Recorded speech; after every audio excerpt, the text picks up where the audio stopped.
Alright, hello YouTube world. I don't make many videos, but I got these dolls in the mail today. I finally got this last one, which was what I was waiting for. And so I got one of each body type of all three of the brand new Fashionistas. And I wanted to kind of get them out of the box and look at them and review them a little bit for you guys.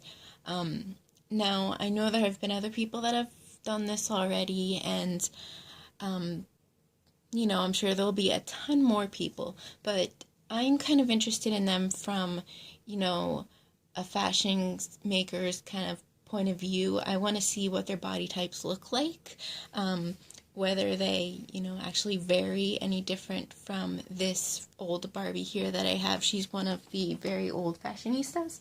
I want to see if there's a huge difference in body type, whether clothes will cross fit or not. And I want to see how much they actually look like real women. So there probably will be doll nudity. Actually, there will be doll nudity in the video, so I don't know if that bothers you at all, but I'm going to get these out of the box and I'll be right back.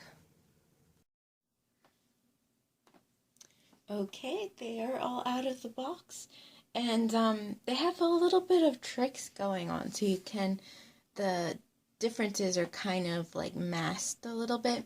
So if you'll see this petite doll here, she's got very tall hair, and I'll move her shoes out of the way. I took all their shoes off to start to get a better comparison, and I had to tape them down too, or else they were going to slide everywhere. But she has high heel feet, and she's one of the only new girls I have that have that. This plus size one here has, I don't know, they look like high heel feet, but they're not as high as I'm used to. Maybe they are the same. So maybe they both have high heel feet. So that is kind of masking their height differences a little bit versus the tall girl whose feet are flat. She was sliding everywhere because of it. So obviously, if she had heel feet, she would be even taller. And I think that would be kind of cool too. Like, tall girls can't shy away from the heels, just because of social stigmas or whatever. Is she gonna stand now? There we go. Alright, here they all are nude, and probably hair looks a tiny bit disheveled, but I am going to have to say I really commend Mattel on all these different body types. It's pretty awesome. So this one is the original Barbie. As you can tell, she has this huge, what they would call a thigh gap. She has a very long, defined torso with a small waist. I can probably try to move her a little bit here so you can see better. Alright, how about that? So like I said, classic Barbie shape. Now this is the tall girl, and she is awesome. She has kind of a square body type, which I was not quite expecting. And then if you look, I don't know if you'll be able to tell, but if you look closely at her arms, it looks like they have some muscle definition. So she's kind of also, sportier as well as a different body shape. And I am just like happy that they decided to expand body types like that as well.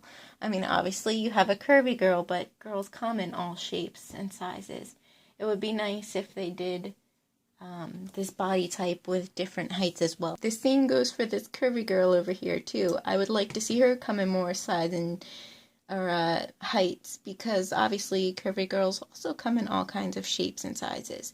And I love the way that her thighs almost come together when she's standing with her legs together, because, that's actually how most women are. And she has more definition on her calves. Her stomach, when you also look at the side, there's just a little bit of a pooch there. I mean, not too much. Real girls, come in more sizes, not standards, geez. But, she's definitely different than the regular Barbies. And what I've seen others point out, even with her clothes on, is that her chest area is still about the same as all the other dolls, even though she is a little bit bigger. which is actually very normal too. You know, it's not just some, you know, made up fantasy with, you know, measurements that never exist in real life. And then, of course, the last girl here is the Petite Girl. And then I also think her thighs have a little more definition, but her body is much closer to the regular Barbie with the hip and waist shape. Just, oh my gosh, these came from the factory with some, like, dust all over them. But, obviously, much natural proportions, like, I feel like the original Barbie has a very long upper torso and rib cage, whereas she is a little bit more normal. I will probably take some pictures to kind of compare them side by side, and I will put them in the video too, so you can see even more. But like I said, I am really happy with the variety of shapes now, not just with the curvy one. You know, once you take the doll's clothes off, you can tell, but with all the sizes and shapes that they come in. So there is one more thing I want to mention though. These are the budget Fashionista line, so their articulation, as you can tell, is very limited. I will bring this doll out to show you because she has this weird thing with the bent arms. It doesn't go down to her side past this.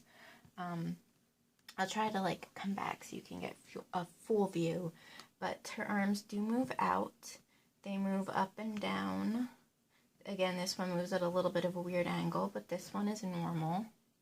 And her heads move, or their heads move side to side as well as around.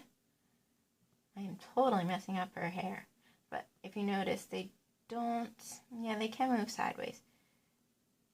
The articulation is just a little bit more static. And then with the legs, they move out a little bit. They move in, they move over midline. And that's for these dolls. For the curvy doll, that's a little bit harder for her to do. But then they also move up to sit like this. But that's about it. There's not much more articulation. But for, you know, the brand new body types, I still think this is like a fabulous idea, and I had to get them. So I will try to change their clothes a little bit, see what works, and I'll be back. Alright, look at that. I managed to get them redressed in their non-original clothes, and they do have some crossover with what's compatible with each body type. So this curvy girl, I don't think any of the other bottoms would fit her, unfortunately. And I tried one of the dresses on, but they would not fit. But the loose tops that come with some Barbies will fit her. You know, there's even some extra room in the back. So she can get some different style changes from some of the looser clothing. This one obviously came from the tall Barbie. The petite girl over here is the hardest to kind of dress with others' clothing because, I mean, these things do fit her. I did get her in the curvy girl's top, and it looks okay. It's a little bit loose, but her torso is just significantly different in size. So I will, again, skip over the dolls and go to the regular Barbie.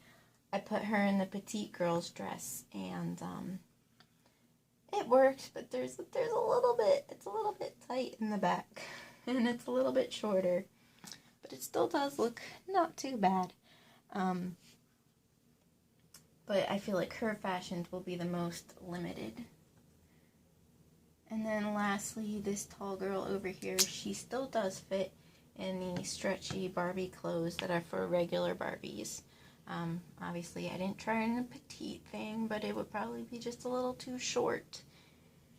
And I actually think this looks better on her because there's this crease in the dress from Barbie's torso that was too short. But it looks a little bit better on her. There is a little bit of cappage in the back again, but it's not too bad.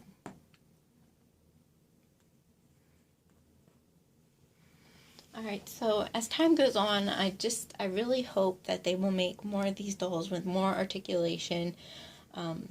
As I've heard people already suggesting the made-to-move dolls with these kind of body types would be amazing. So that's about it for now.